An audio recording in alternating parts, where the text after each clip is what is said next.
Are you ready? I guess. There's so much here, Daniel. We need a pre-show. Yep. I was talking to you and I was like, we need to try and keep these episodes under an hour, and then we have today's episode. It'll probably be under an hour. Nobody really knows. But we're gonna need to do 2 pre-shows because this is pretty pre-showy already. Mm-hmm. But my pre-show is it's a little camera gear podcasty, and so you might have to play the intro twice. I don't know about that. I need a second intro so we can go deeper.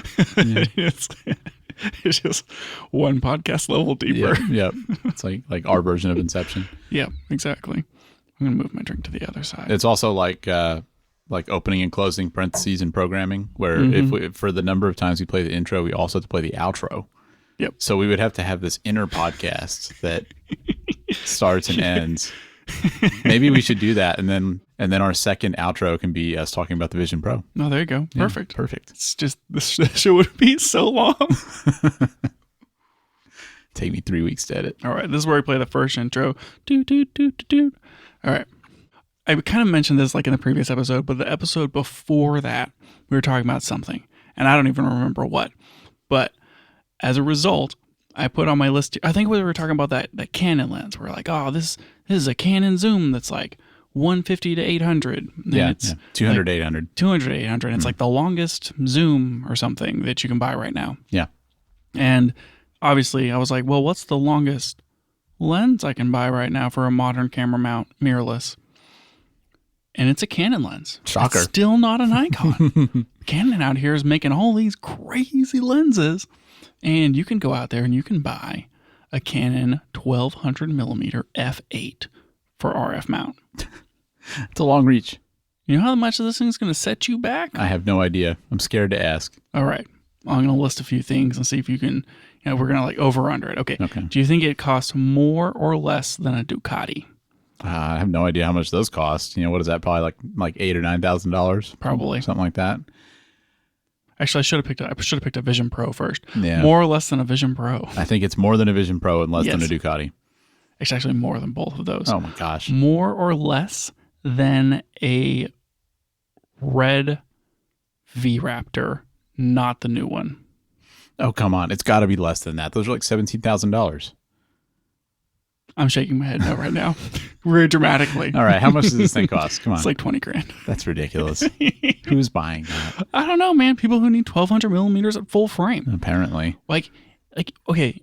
Well, Lucas, why wouldn't I just shoot micro four thirds? Exactly. Why wouldn't I shoot micro four thirds? The longest micro four third lens you can buy right now is the new Olympus lens that just came out. And it's not Olympus. You can't say Olympus anymore because they're not allowed to. It's an OM Systems lens, yes.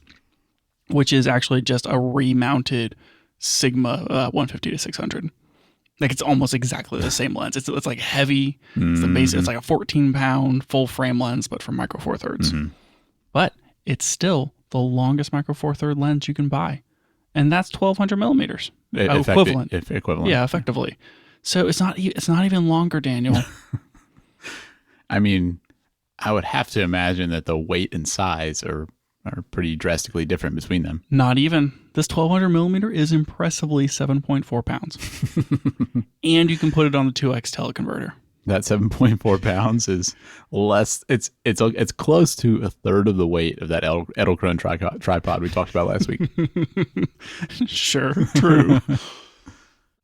I'm not really going deep on this. That was all. That was it. Yeah. This thing is just insane. That's ridiculous. And it's like 7 pounds. And you can focus on things up to 14 feet from you. I can't even picture what 1200 millimeters will look like. Yeah, that's insane. But it feels like, the advantage of shooting crop or micro four thirds is smaller, really long telephotos. And the mid-range, sure, you can get into that 500 to 800 range pretty effectively. But basically anything above 1200 doesn't exist. But this led me down the hole of the big boys. The real big boys. And so I'm gonna list you a few of these super bad lenses that we're probably not really gonna talk about. I'm not gonna get into it, Daniel. But if you're in the world of I need something more than 1000 millimeters, you got the Nikkor 1200 to 1700 zoom. Yeah, boy. And now, when you picture these, just imagine that you need 2 people to carry them. Yeah. Yeah, it's like a crew-served camera lens. It's just like, we're talking like 50 pounds or more kind of thing. These things are huge. It's ridiculous. There's the Canon 1200 millimeter 5.6, which was a legendary lens, if you remember. Huh. There's the Zeiss APO Sonar T1700 millimeter, which is an f4 lens. Wow. For 6x6 film. And that lens is freaking huge. Yeah, I can't imagine. It's bigger than your car. That's not true, but it's huge. Like, you're like, actually, could it be? Yes, it could be. And then there's which, man, we're probably going to have to talk about this one at some point. I think most people are familiar with it. The Sigma 300 to 800, which is affectionately known as the Sig Monster. And that thing's enormous too. Yeah. And it also comes in green. Huh. Because it's a monster. Interesting. And that one's f5.6? Sure is. Yeah. So some of these are, notably faster than the one that you first brought up. Yep. Okay. But what that really leads me into is a legendary lens. And this is where you play the intro.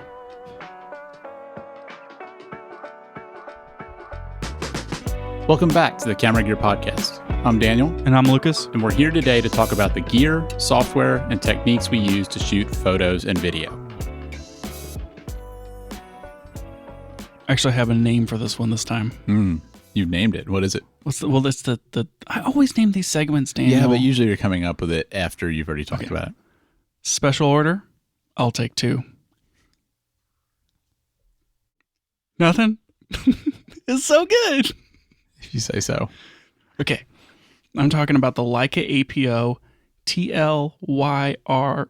Geez, I don't want to say it out loud because it's too hard. TELYT-R 1600 millimeter f5.6.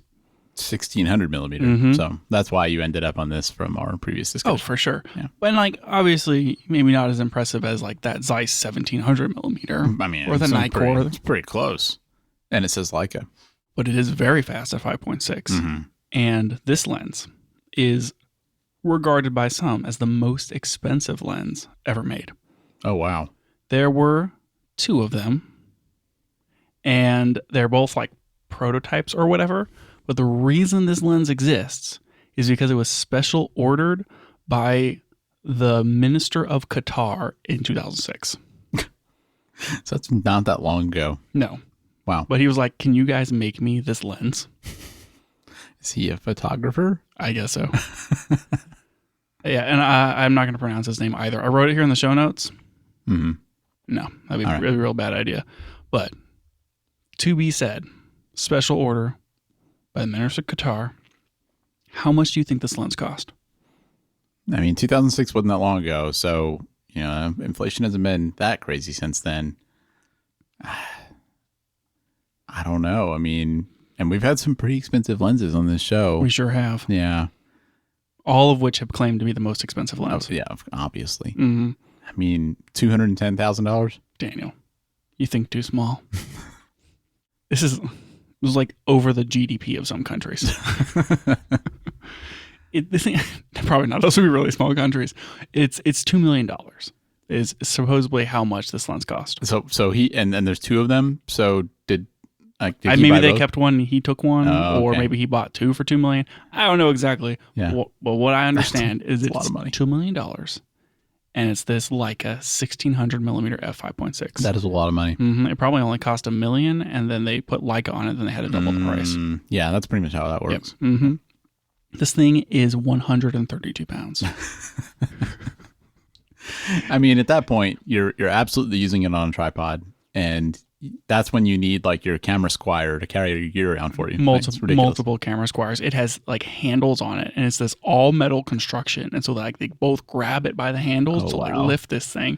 It has a reticle, a target on it, so that you can aim it. That's how telescopes work. Yeah, too. yeah. So you can aim it before you go and look through this insane lens. Really, it's actually, all this aside, it's actually the lightest camera lens ever made, because normally you would transport your camera gear in either an airplane or in a wheeled vehicle.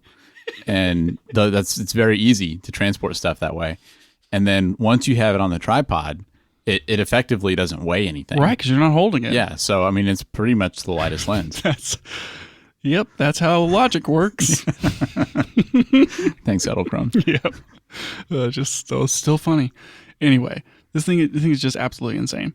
You can put it on a teleconverter, so you can 2x it out to 3,200 millimeters. I would not have been interested in buying it otherwise. Yeah, I mean, if you're buying a telephoto, you want that teleconverter. Obviously, you're not gonna spend $2 million not be able to put a teleconverter on it.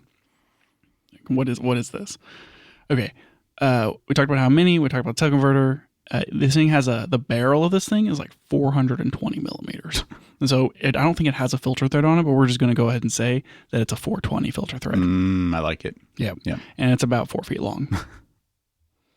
That's crazy. What mount is this? Okay. This is Leica R mount, and this is the last Leica R mount lens ever made. I don't even know what Leica R mount is. So well, they stopped making them in 2006. Oh, okay. With this behemoth. It's ridiculous. No, I really wonder what he was doing with it. What this guy wanted this for. If you can go read the article, we can throw that in the show notes. It kind of talks about like why, but I don't know. This is a legend. End of an era. Really stopped that R mount with an exclamation point. Yeah, they went out with a bang on that for sure. Crazy. Yeah, it's too cool. Okay, let's talk about more old stuff. Oh man. Do you know what sounds like we're talking about film again? This is actually our global sensor episode. Hopefully you named the podcast the Global Sensor Spectacular. I mean, I don't. That's a good title. Yeah, that's what I'm saying. We'll get there. We'll get there. We're not there yet. It's going to take a while. I actually forgot to start my timer, so we're going to start now. It's going to be an hour from this point. Okay, fine. Okay. Do you know anything about the RED 35? I'm probably saying that wrong. It's ROLLEI. No, I've never heard of this. No? No. No? No. It's not the smallest 35 millimeter film camera ever made, but it is like top 3 smallest film cameras ever made. It's just this like super tiny, like 1960-ish era film camera. And I wish I wrote down the dimensions, but it's just like a little baby camera, super tiny. Like they can't even put the dials on the top; they're on the front. So when you look at the front of this thing, it's like circle, circle, circle, and the middle circle's the lens, and the left circle, like looking on it, is the shutter speed, and the right circle's the ISO. Oh, weird. And so you're holding the camera, and then you like tilt the camera back, and then you can see the top of those dials, and you can like turn them. Oh, weird. Yeah, you can just set your exposure that way. When you put they don't have a film door on it because it's so small. The whole body just slides off. That's an interesting design. It's just like a super cool little thing, and like the LiDAR things on it kind of break, and you can still maybe buy one for a couple $100 on eBay or whatever, but usually they're kind of broken. So it's like the 1960s X100V. It's smaller than that, man. I think it's crazy, tiny, just a little tiny little camera, and it had a 40 millimeter 3.5 lens on it, and it like pops out so that you can like take pictures. It's this cool little thing, and I really want one, but. Have you ever heard of the camera company Mint? No. I've heard of the Mint financial tracking app, but I don't think that's the same thing. Very similar. Oh. / not similar at all. They're not actually like a camera company, but what they do is they refurb old cameras. Okay. Like iconic old cameras. And like they'll add new features to them. So like they'll fix all the, if it had like autofocus or the light sensors, and they have one version of a dual lens camera where they add like an OLED on the side of the mirror. Cool. So you can like look at you can see like your settings and do all your things. And so like they basically like modernize old cameras to like bring them back into relevancy. Oh, neat. And they're going to make a new version of the Rolly. And they're going to call it the Rolly 35 AF. Oh, like they licensed the name or something? Yep. They licensed the name, and they're basically taking that old camera, and they're doing like an entirely new housing, and they're working on putting it together. And like they're saying it's going to be like $600 to $800, and it'll have autofocus, and it's supposed to come out like this summer. Huh. That sounds pretty cool. So like little niche, new film camera. It's interesting that in some ways it kind of feels like there's a resurgence of this stuff. Yeah. I mean, I don't think that's the first one you've talked about where somebody's kind of making, a new film camera or film style camera. And I mean, we kind of talked a few weeks ago about, why are people interested in this stuff with things like the Camp Snap and all that? And I don't know, it's interesting. I'm pretty sure I recently said that we were the reason for all the microphone stuff. That sounds familiar. And then probably the film camera industry also. Oh man, it's happening. Well, people need to be paying attention to this podcast to see what's next. Trend setters. Yep. I'm gonna turn this around so you can see this puppy. Look at it. Look how cute it is. Oh, that's pretty cool looking. Is that what the new one's gonna look like as well? Yeah, I think that this is an example of what the new one is. Okay. So the new one does have the dials on the front too. That's their goal. Yeah, they're just going to kind of repackage. It's a rangefinder, so like you're not looking through the lens, obviously, but that helps them make it a little smaller. Mm-hmm. Yeah. Yeah. Really fun. Are you having a hard time picking, like for your future film cameras? I mean, we've talked about all these different options, like Hasselblads and this, and I mean, all kinds of different things. Like, do you think you'd ever get something like this? Yes. Have you already put in a pre-order? They're not pre-ordering yet, Daniel. I want one of these. I should sign up for the newsletter, though. This versus X100V Mark II. What you going for? I would get the X100, the Deuce, over this, probably, because make it kind of fits a little more what I'm into right now. But, like, I want this camera, and I want... it's probably going to be like too expensive because you have to buy it used and whatever. And, like, this is newish, right? If I can spend $600 on a film camera, I kind of want it to be... know what's going to work and not have to then do a lot of work on it. Yeah. But I still want one of those, what was it called? The, I'm blanking on the name. It's those Fujifilm Natura cameras. I want one of those because it has like that low light mode. Yeah, we talked about that a while back. And I want a Canonet T7 III or whatever it is because those have a 1.7 lens on them and they're like all manual. And then I still think it would be cool to have an Auto Boy. And then I want this one. And I want one of those Canon film cameras that has like the eye detect stuff on it. In the past, I've given you a hard time about how many Fuji lenses you own, but I feel like a year from now, I'm going to be able to give you a hard time about how many film cameras you own. The fun thing about all these film cameras is all the ones that I'm into already have the lens on them. So we're not like getting into a new lens ecosystem. Yeah. I'm just like buying cameras. I'm going to have I could put them all on a shelf or something. Oh man, I can see where this is going. Oh boy, I still haven't finished my second roll through that iMatic. Really? Yep, I've been shooting on that for like a week and a half. Oh man, well you don't have the scanner yet, right? So you can't develop your own film yet. No, the scanner that was promised to me has not arrived, and I'm worried it's now never going to arrive. Yeah. And I'm going to have to like all of a sudden go buy a scanner, which is really like half the reason why I had been on the fence in the first place. And like you can't buy scanners from Epson anymore. It's annoying how those things have gotten expensive. Mm-hmm. And I went back and I looked when I bought that thing in 2018. I spent like $200 on it, and now they're like $350. Oh man, that's surprising. It's ridiculous. They were refurbished. They were $150 like 3 or 4 years ago. Yeah, and I guess again, probably with people with film seeming to somehow be popular again, I guess those things are just more in demand now. They are, and Epson doesn't seem to be in a hurry to make anymore. Mm-hmm. Yeah. Yeah. It's weird how that works sometimes. You always feel like if I wait longer, it's going to get cheaper, not more expensive. But then sometimes things stop being made and then they suddenly get more expensive. Not with this film. Yeah, with this film stuff, Daniel. It's you got to strike while the iron's hot. Apparently. And the iron was hot 10 years ago. Yeah. Yeah. Now everybody's like buying up all these AE1s and what have you. The camera store down here was running an event up in Waco, Texas. Huh. To do we'll buy all of your old film cameras. Oh yeah, that's it. They're gonna buy them all there, and then they're gonna come back to here and sell them to all the hipsters. Yeah, I mean, it's pretty genius, honestly. If I was a business person, I'd do the same thing. Yeah, pretty smart. Yep. Anyway, I don't know. I think this is cool. I had never heard of a camera before, and now they're on my radar, and I want one of these things. Yeah. Well, maybe whenever it comes out, we can update and see what people think of it. Yep. That'll be like this summer or something. Cool. Okay. All right. Main topic. And this is a big one. Seems like there's a lot to cover here. I mean, it's a spectacular. It is, yeah. High expectations for a spectacular. Really got to dig in here. I'm kind of going a little bit back into some Camera Gear podcast roots. Going to try to get a little extra technical today. Maybe not. We'll see. So, like the A9 III came out, and we were all pumped about that. And then Canon announced their new global sensors, which you probably don't even know happened. I didn't know that happened. Yeah, turns out you weren't paying attention. Did they announce a camera with it too? No, just the sensors. Interesting.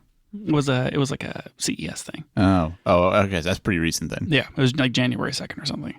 And then RED out of nowhere, drops the new V-Raptor X and V-Raptor XLF. I did hear about that. Now, I did say that wrong, but I'm shortening it because it would just be really annoying to say V-Raptor open bracket X close bracket XLF, and so I'm just going to go ahead and shorten that for the rest of the podcast. Yeah, I don't know what they're doing with that name. It doesn't make any sense to me, but whatever. It's cooler when it's in brackets, Daniel. Have you seen a red camera? It looks like a box. What do two brackets look like? Oh. I see what you're doing there. Yeah, exactly. Anyway, what all this stuff have in common? Global sensors, obviously. And I feel like generally, like everyone's been talking about global sensors because now, they're starting to come, right? We're starting to see actual full frame global sensors, which haven't really been a thing until like last October, right? Yeah. I mean, there were cameras with them before, but so there's just been explainer after explainer of like, what's a global sensor? And it's like, it reads it all at once. And it's like, okay, cool. And I feel like, and they're like, oh, well, why wouldn't, is there a drawback? Is this just like perfectly good and that's where we're going? Everyone's like, more noise, worse dynamic range.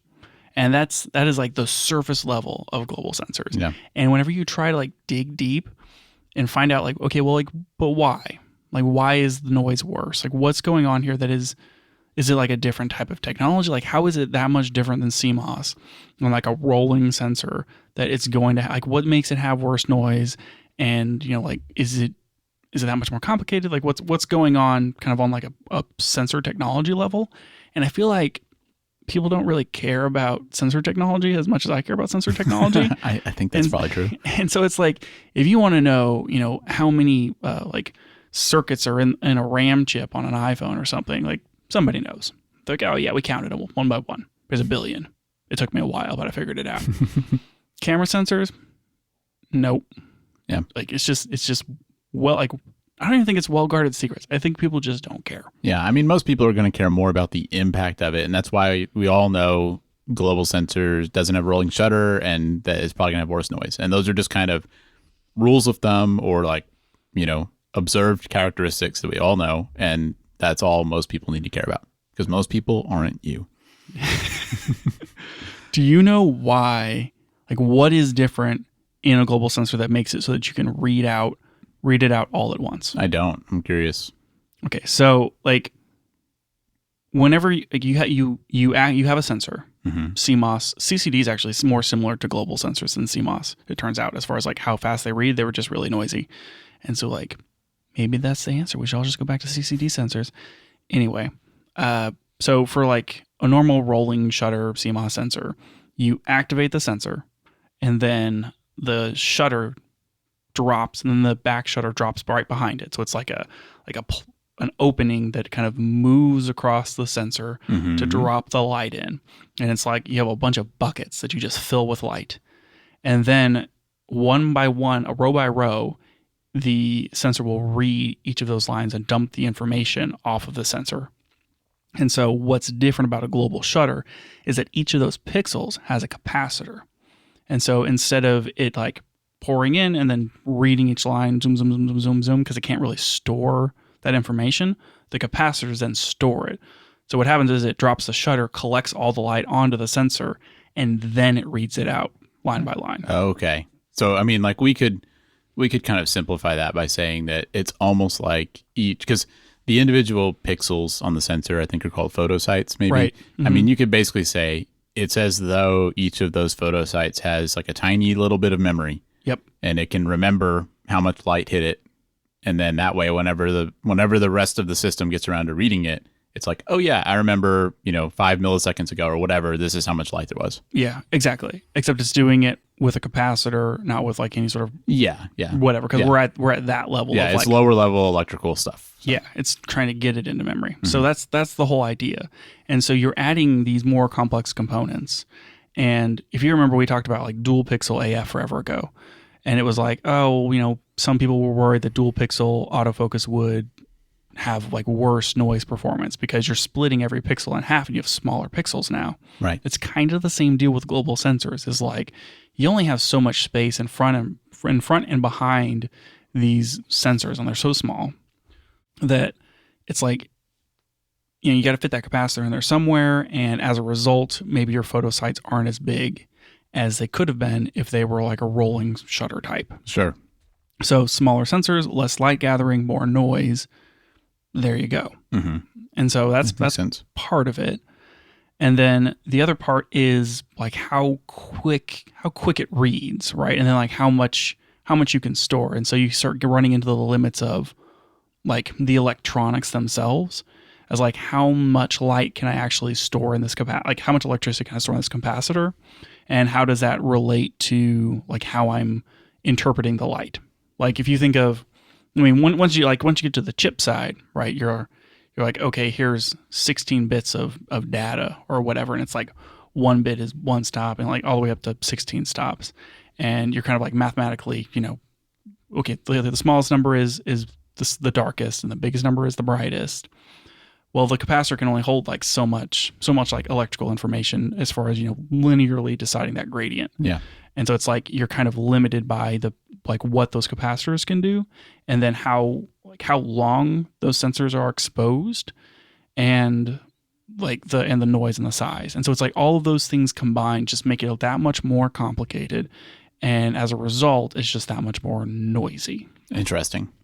And so like that's why it's noisier and has less dynamic range. I guess basically it's, I can't think of a great example, but I mean, it's like if you think of like what the forefront of technology is, like however far we've gotten with this technology, because rolling shutter or rolling sensors are simpler, it's like it's always going to be ahead of where global sensors are, because like whatever you can do with photo sites and like, however far we've pushed that, like you're always going to be able to do better on a rolling sensor than what you can do on the corresponding global. Is that what you're basically saying? No, I would say that it's a matter of where the development and the focus on that technology is. If people stopped like advancing rolling shutter CMOS sensor technology and started focusing on global sensor technology, I'm sure that it could be as good, if not better, in the long term. It's just a matter of like where that development time is focused. Okay. And that's kind of like one of the big things about these new V-Raptors is they're coming out saying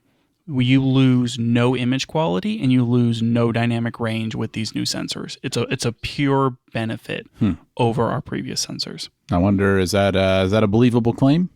Who knows? Because of course they're going to say that. Yeah, well, they're also saying things like these things have 17 plus stops of dynamic range, and if you turn on the super highlight mode, it has over 20 stops of dynamic range. That's a little hard to believe. It's hot garbage, Daniel. Like I also went kind of deep on dynamic range for a minute. Of course you did. We're just gonna go ahead and take that aside right now. All right, here we go. Buckle up. So RED advertises all of these stops of dynamic range, and if you're reading out linear raw off a sensor, like if you bit rate is basically exponential, right? It's like if you say it's a 4-bit thing, then it's 2 to the 4th, 10-bit 2 to the 10th. Yes. Light is also exponential, 2 stops, 3 stops, 4 stops, right? Every stop is double. Well, it's not exponential, it's just double. Anyway, it's still similar, like 2 to the power. Yeah. So effectively, like if you're shooting in linear raw, 16-bit raw linear can store 16 bits of dynamic range information. Okay. Because the most light gatherable that you can map to the data, like if you're mapping a number to a value, right? Here's the light, here's the number. The top number value is like 60,000 something or whatever. Yeah, it's like 65,000. Yeah, it's like 65,005 whatever. And so that value corresponds with like the 16th stop. And these sensors that RED uses are 16-bit sensors.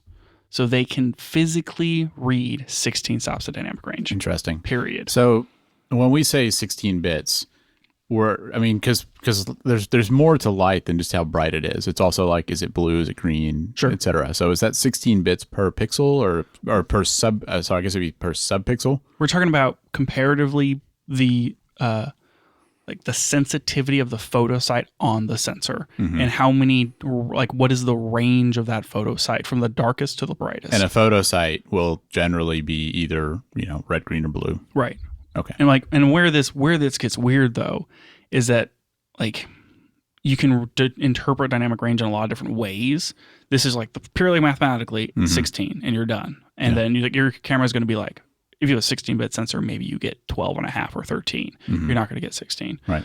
But like with all the processing and stuff that we're doing, like there's a noise floor on the bottom end of this. And so like on the top end, like when you get to that, number 65,536, like that, you're done. You're capped. But on the low end, like where those numbers kind of start reading gets a little goofy. And because it's just like how sensitive is that noise floor. Sure. And with like noise processing and this sort of thing, you can kind of start like extracting stops out of the noise floor. And that's where like within the processing and like the camera image pipeline, you can start kind of maybe like pulling additional stops.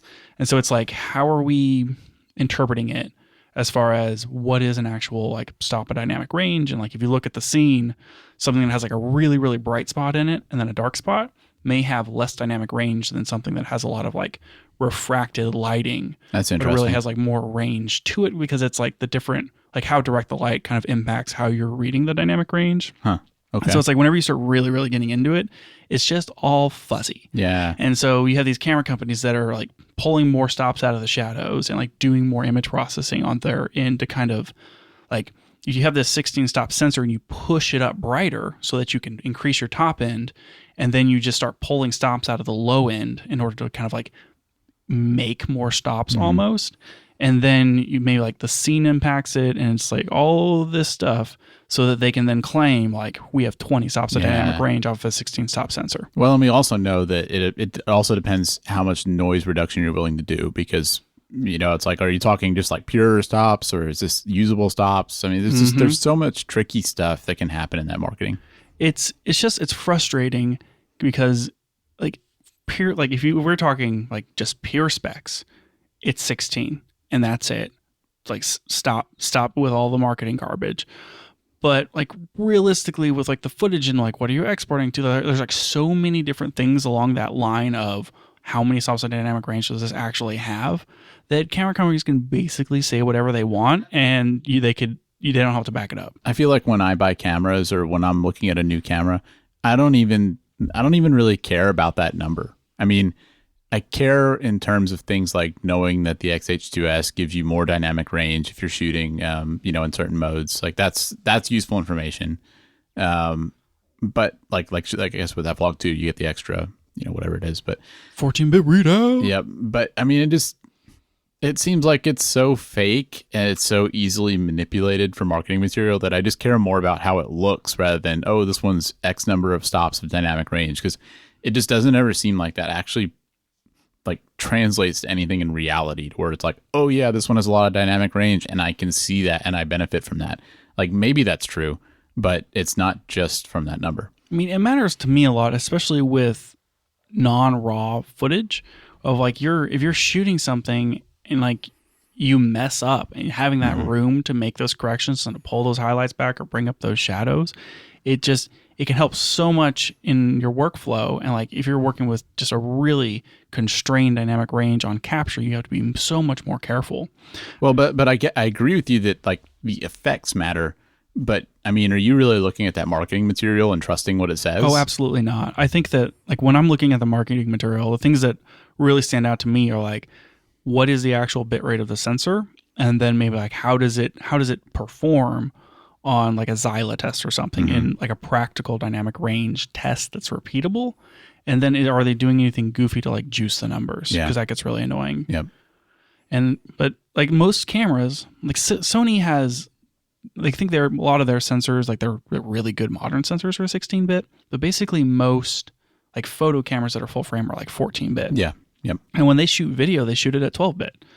Like the Fuji XH2S is one of the only cameras that's like a mirrorless hybrid that is pulling actual 14-bit off the sensor and not dropping it to 12-bit whenever it goes to video.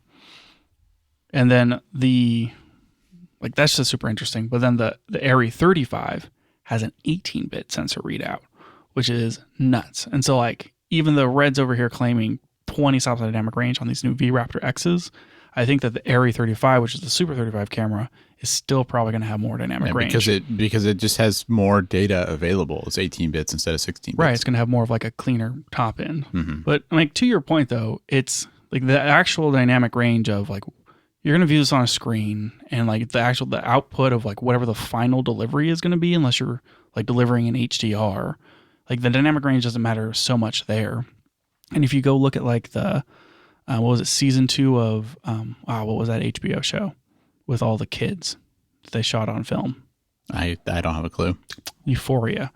They shot that on, it was like Ektar or something, and the film stock that they shot it on is like 4 or 6 stops. It's like really tight, but they lit it in a way that it worked, and then it had this like really interesting look to it. And a lot of people were really, really into it. And it's like, you don't have to have 1 billion stops of dynamic range. Yeah. It's just that if you don't have it, then you really have to control the capture side. Yeah. I wasn't even arguing that dynamic range doesn't matter. I just mean that the physical spec that you read, I don't ever trust. Yeah. Yeah. I would say I agree with that, because Canon's been advertising 16 to 18 stops of dynamic range on their cameras for years. And it's like, no, stop it. Get out of here. I think that, I guess my point is like, look at the bitrate on the sensor if they advertise it, and like look at the pixel sizes, and then just wait for like CineD or whatever to do their testing. Yeah. Yep. I agree with that. Anyway, so point is, RED is saying that this global sensor doesn't have any of the problems that global sensors normally have. No, that's convenient. And that it has, if you turn on their super highlight mode, it has 20 stops of dynamic range. So tell me what this is. What is super highlight mode? It's okay. So like this the new V-Raptors are crazy. Like they're just crazy. But basically it's the exact same as the V-Raptor, but they swapped in this global sensor, and then they added like new features because of the fast readout speed. So like it can do 8K at 120 frames per second at 16-bit off the sensor, which is just obscene. That's a lot of data. Crazy. It's a lot of data, but because of RED RAW, it's like you can get an hour of footage is like a terabyte. Honestly, that's not as bad. It's not that bad. Yeah, I mean, it's pretty good. If you're shooting like ProRes 444, it would be basically double that. Yeah, that's crazy. I didn't figure that. I would never think that a RAW format would be space efficient. It's because it's compressed RAW, and that's why RED will not let anyone else make compressed RAW. Because they're like half the size. It just makes RAW viable. Everyone else has to shoot in like ProRes or log because they can't deal with the linear RAW data rates. Interesting. Well, I mean, they can deal with it, but like no one wants to. Yeah. RED. Anyway, so like because they have all this fast readout, they have new features that they can enable, and one of them is this like super highlight mode. I'm calling it that because I can't remember what they called it. Extended highlights. And there's like a manual toggle on the camera, maybe it's in software. There's a toggle that you can like flip to turn on extended highlights. And it's like the turbo button on a really old computer. And like it gives you more like range in the high end. And it's all basically software. Because like as far as the camera's concerned, it's like, here's the numbers off the sensor, dump. Like there's no like processing in the middle besides the compression. It's like that's the whole point of raw video. You're dumping sensor information and then you're processing it in post. And so for this deal here, it's like they can't capture all that information fast enough, or like it's using the extra frame information to extend the highlights. So, I mean, do you basically get a lower frame rate then? Is it like they're using 2 exposures and combining them? So they're not saying what they're doing, but I'm almost certain that that's probably it. That it's shooting like 8K 120, and then whenever you turn on extended highlights, you can only get like 8K 30 or 8K 60. I think the GH6 had a feature like this. Yeah. There's a few cameras out there that have been doing it that aren't phones.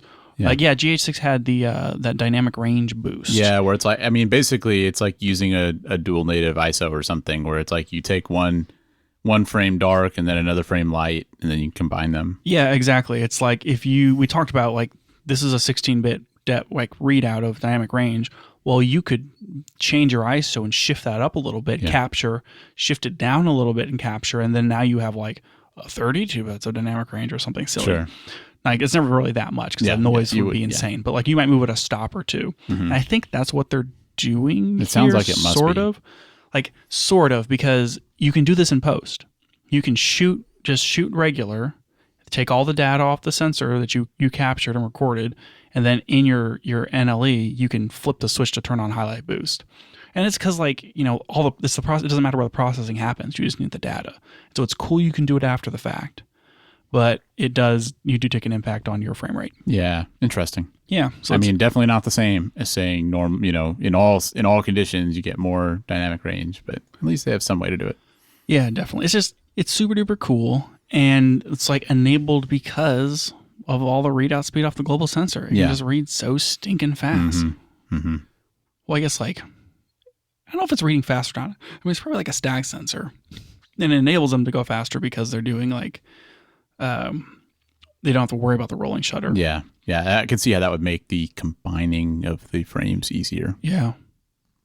I wonder if it like runs into a buffer and like that's how it does it faster, because it has to like collect all that data into the capacitors and it has to dump them and then do it again and again and again really, really fast. But like maybe because it's global, like you don't have to, like you can do a higher resolution faster because you can capture it all at once. And then it's just a matter of like dumping it into a buffer to like then read off into the video file. I have no idea. Yeah, I don't know. I'm just totally guessing. Yep. Point is, they're releasing the RED Raptor X, the V-Raptor X, and then the V-Raptor X LF. And so the X is their Super 35, as you know, the film cameras as God intended. And then there's this horrible beast, the LF, which is larger than full frame.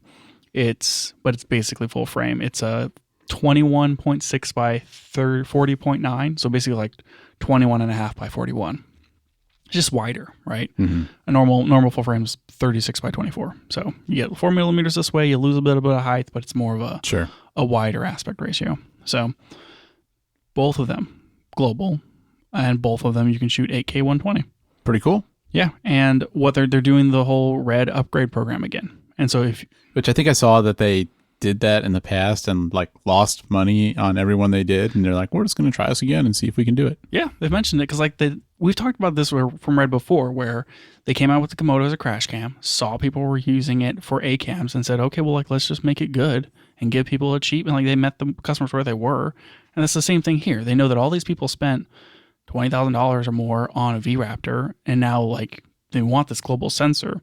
So what they'll do is they will take the sensor out of it and they'll put the new sensor in it. It's pretty cool. Yeah. I know we like to give RED, I feel like RED gets a lot of criticism, especially for, the patents on the RAW and all that. But I mean, in a lot of ways, it seems like they're a customer-focused company, and a lot of the decisions I see them make seem like they're pretty friendly to customers.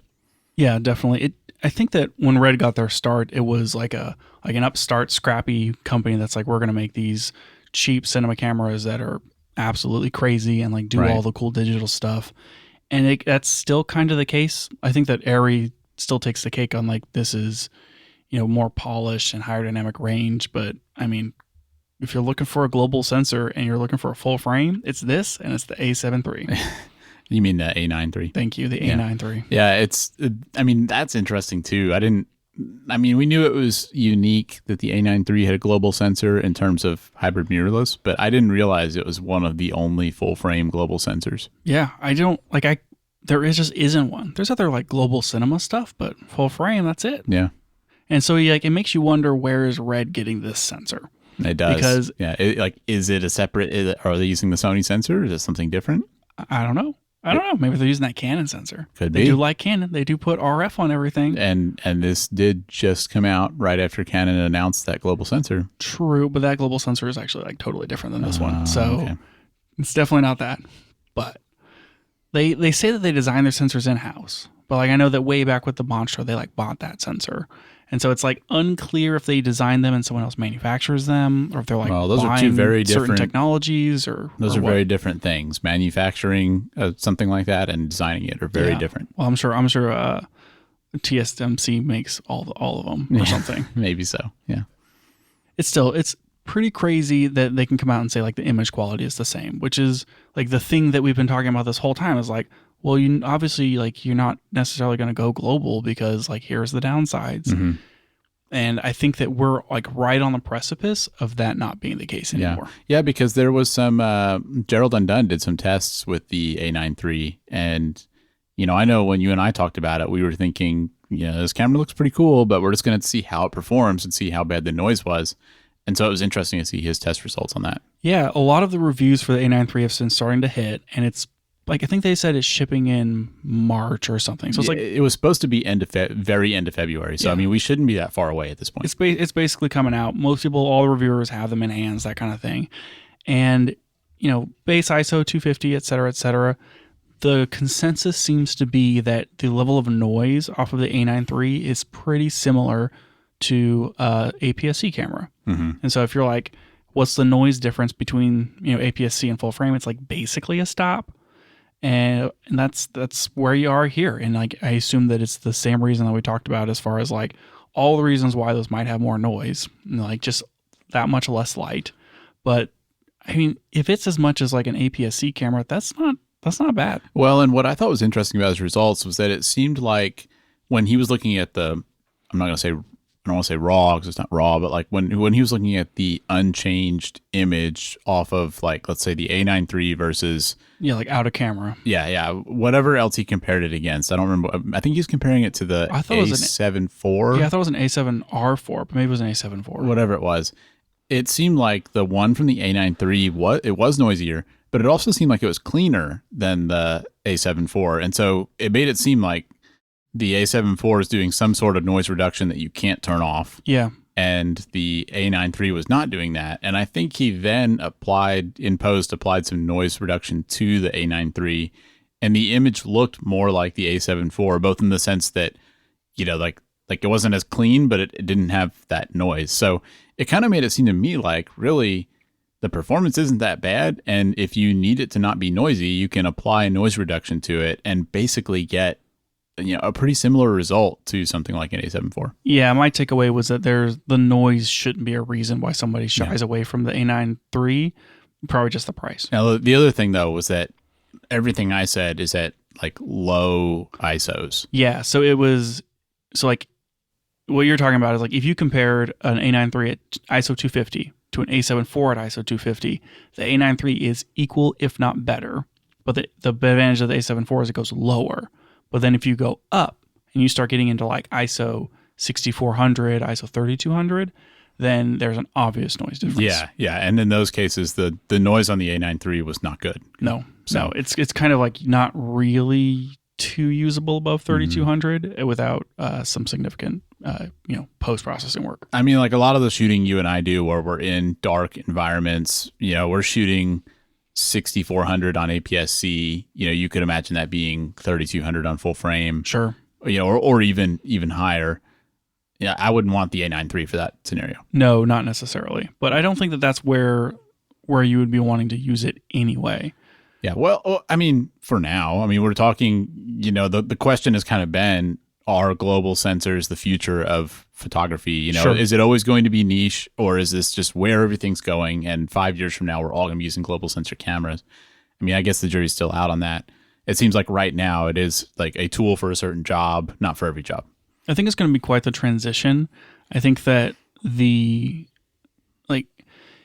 scaling down is going to be hard. I think that these are a lot more complex and a lot more expensive because of all the extra circuitry. And so I think that we're just going to see those sub $1,500 cameras be CMOS for just a really long time. Yeah, I think so too. But I would hope that, in the next 5 years, all of like the R6 line and those level cameras, the A7 whatevers, would be, global eventually. Because I think that's going to be where it goes. Yeah. It does seem like it'll come down eventually. I kind of think about how something like a stacked sensor really has not, like the XH2S came out with a stacked sensor, like 2.5 years ago? Yeah.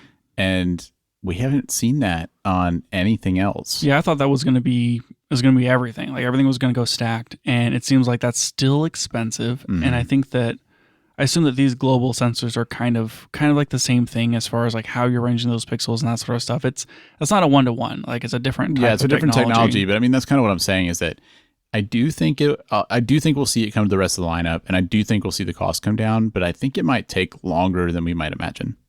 Yeah, probably. It probably will. And I think that for a lot of people, everybody that reviews cameras always reviews rolling shutter, and and it's always this big factor they talk about. For what a lot of people do, it just really doesn't matter that much. for example, Sony cameras have traditionally had pretty bad rolling shutter. Yep. And yet they're still really popular for video. Yeah, for and sure. So I think that it just doesn't matter to a lot of people, and that's probably going to slow down adoption on some of this stuff. I mean, we've been dealing with rolling shutter, like film cinema cameras for about, say, 10 or 15 years, which is a pretty small, like, amount of time compared to, the length of film. And up to that point, like all the stuff that we saw, like with film, like actual film cameras or like CCD and those kind of things are like no rolling shutter, and like the action and everything has like a certain look, and then everyone's always trying to like re-emulate that look. And so it feels like the rolling shutter time that we're in is just going to like come into an end, and will be like a forgotten relic of the past. Of like, oh, remember all those terrible movies that were with rolling shutter, and you go in and watch them and you can't tell. But like that one like film person's going to be like, yeah, but you can tell that's really bad, right? Like, no, I can't tell. I don't know. It's just, rolling shutter is very manageable nowadays. Yeah. And like, you're right. We basically get by with it, and it doesn't really matter too much in most circumstances. But it's like it's going to be nice when it goes away kind of thing, because it's like one less thing you have to worry about or think about. Yeah. Yeah, that's true. It is one less thing that can sort of go wrong with a shoot. But yeah. Like whenever your stabilization breaks and then your sensor's like moving up and down. Oh my like, gosh. Oh, that was horrible. That was the lens, right? Like, did we ever figure that out? I mean, I haven't had a reason or an ability to figure that out, but yeah, I don't know what was going on with that person's setup, but that was not good. Yeah, it was like something with the OIS or the IBIS. It was the sensor was moving, like juddering really fast, and it created the worst rolling shutter jello I've ever seen. Yeah, because we tried to run it through Stabilizer and Resolve, and it was just unusable. It was a Canon R6 with, I think, a Sigma lens on it. Yeah. I don't know. Yeah, that was bad. So. Oh, boy, it was bad. Okay. So we talked about the RED. I do want to kind of loop back to that because there's still some really cool stuff where it's worth talking about. But on the global sensor thing, Canon announced their new global sensors as like, here's some sensors that we're coming out with. Yeah, you kind of mentioned that. And that was at CES, you said. Yep. That's those are the LI5030 SAs. Oh, yeah, obviously. The LI3050 SA. I know you memorize those sensor numbers. Mm-hmm. So there you go. Put that one in the memory bank. Okay. They announced two. Full frame and Super 35. The full frame is 5.7K up to 60 frames per second, roughly. And then the Super 35 is 4.5K up to 120 frames per second. Interesting. So those are, that sounds like the full frame is about 26 megapixels, 24 megapixels. And then if it's 4.5 for the Super 35, that's going to be in your like 16 to 18 range, I would expect. So these are definitely for video. I mean, I don't know. I think they're for photo. I think that it's a lower megapixel. Well, the Super 35, maybe not. That sounds like something that would go in a... We talked about a rumor for like a C50 camera, because they're like, okay, sure. They're going to maybe come out with a new... Actually, they talked about the C50 being a C70 just reboxed. But like maybe the new C70 is this 4.5K. Okay. That feels like the right spot to put this kind of sensor. Yeah, I could see that. anyway. They're 12-bit readout, so they're not like pro video camera sensors. They're not like a competitor for the RED V-Raptor or Komodo or whatever, because 12 bits is basically what we do now. Yeah. Right. So seems like a consumer grade level, that $0 to $10,000 range.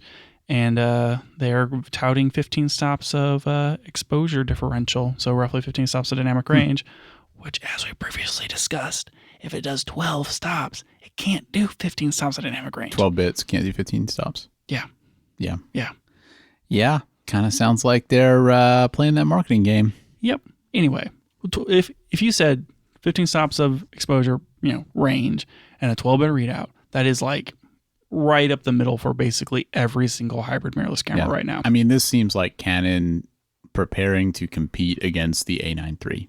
Like these are sensors that would go in quote unquote normal cameras. Yep, they sure are. And I'm wondering, like, is that 5.7K full frame what is going to go into the EOS 1? Yeah, that's a good question. Did you see R1? Did you see that Canon just dropped the price on the R3 and the R5? Shoot. Yeah. I did not see that. Yeah, they dropped the price of the, let's see, let me try and get this right. I think they dropped the price of the R3 by $1,000 and the R5 by $500.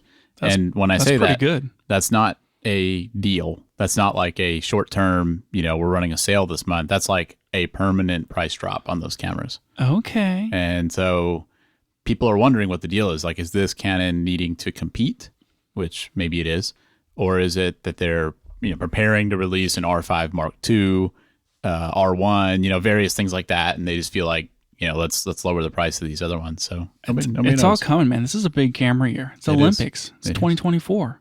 Yep, and it's a leap year. Man, take all those leap pictures. I mean, imagine how many more cameras could come out on February 29th. It's a whole extra day that cameras could be released. Exactly. It's a lot. Yeah. It's a whole lot. So now I'm wondering, like you said, if these new sensors might show up in some of those cameras. Yeah. I mean, I think it's still probably going to be late spring before we see anything like that. Mm-hmm. But I think it's coming. The R1 for sure has just been needed. Yeah. Like we're all waiting, bated breath. What's Canon going to do? Global sensor? Who knows? I mean, maybe it's this one. Could be. Okay, back to this V-Raptor / V-Raptor XL. Okay, we talked about it being like the same like body. It has all the things, right? It's got like the D3 mount deal, and it has like the two 12G SDI outputs and the whole 9 yards. CF Express B, V mount, all that stuff. Okay. Which apparently people aren't really that into. Like, there's some people who aren't into V mount. Weird. Do you know why? Like, what do they have against it? Apparently, like the mounting like component on the is most of them are plastic. Mm-hmm. And the concern is like if your battery demount, like if the mount breaks, you could like shut off. Oh, well, I mean, you wouldn't want to shut off, so. Sure. I don't know what the other option is. I mean, what are you looking for, like proprietary batteries or Well, something? I know there's something called gold mount, which is sort of like V mount, so maybe that's what they're talking about, but I don't know. I thought I've just been so into V mount. Yeah. I've been blind to everything else. Yeah. I mean, there's like a pro level above the pro level. I thought the V mount was the one truth. Yeah, I thought so too. Guess not. Yep. Anyways, okay, a few new features that are coming with this global sensor thing. And like I watched Red's announcement for this, and it was the most like dense amalgamation of buzzwords and technical words that I couldn't tell the difference. They were talking about like their thermoelectric cooler, and they're like drive plate this and global sensor that and DSM-3 this, and I was like, everybody just calm down. Well, we're just gonna take one word at a time. Anyways, they had this like RED global vision thing, and I don't even know what that is. I don't know if that's like their roadmap or if that's like the name of the sensor. No, if it's like the like all these new tools and things that they're coming out with. Yeah. It's like there's a number of them. We've already talked about the extended highlights. But the other cool thing that they're doing as a result of the global sensor is this phantom tracks thing. You've seen The Mandalorian, and like where it's like here's this giant cyclomic LED wall or whatever. Sure. And like they'll shoot things where they have the Unreal Engine background that's like live while they're acting. Right. And then they don't have to do green screen in post. Yeah. Well, what will commonly be done is they will do alternating green screen and image. Why would they do that? So that you can get both. Like you run through the action. Oh, okay. You have a green screen version, and then you have an actual background version as like a reference or as the final version. But it gives you the option to be able to do more in post because you have that green screen version. I didn't realize they did that. It's pretty cool.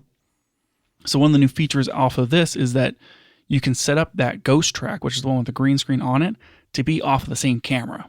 And so this thing will output off of one of the SDIs the green screen version, and one of the SDIs the not green screen version. That's pretty cool. It's basically like splitting the frames and giving you two feeds out. That is pretty cool. Yeah, it is. I like that. It's pretty stinking cool. I mean, it makes me wonder, like, we talked a while back about how shooting movies in 3D, how they would have to get like a 2-camera setup and build like this big box thing to make that work. Mm-hmm. And now I'm wondering, is there some scenario where you could do that, but with just a single camera? I mean, sure. If you like, the word that we're looking for here first is gen lock to like make all that synchronization work. Yeah, you wouldn't have to do that if you had one camera. But if you had one camera, I mean, I guess like you still need to have the two different angles, and so you'd have to have some sort of complex array of mirror that can like move out of the way every whatever second. I don't know. Yeah, I don't know. Maybe not. There's a lot of unexplained phenomena in the world that really could be explained by a complex system of mirrors. I'm just going to leave that there and let people think about it. But anything that you've wondered, how is this possible? I can't believe my eyes. There is this is like a scientific theorem that I'm just coming up with here, but I feel like for anything like that, there is a sufficiently complex set of mirrors that would enable that to happen. And this is in the scale of those things, what I'm describing today is a much simpler arrangement of mirrors. So normally you cut me off and end the show, but this is the part where I reach across the desk and then I press the end the show button. That's it for the show today. Thanks for joining us. And if you liked it, tell a friend so they can check it out too. You can find out more about the show at www.cameragearpodcast.com, and you can find us on Twitter @CameraGearPod. We'll be back with more next week.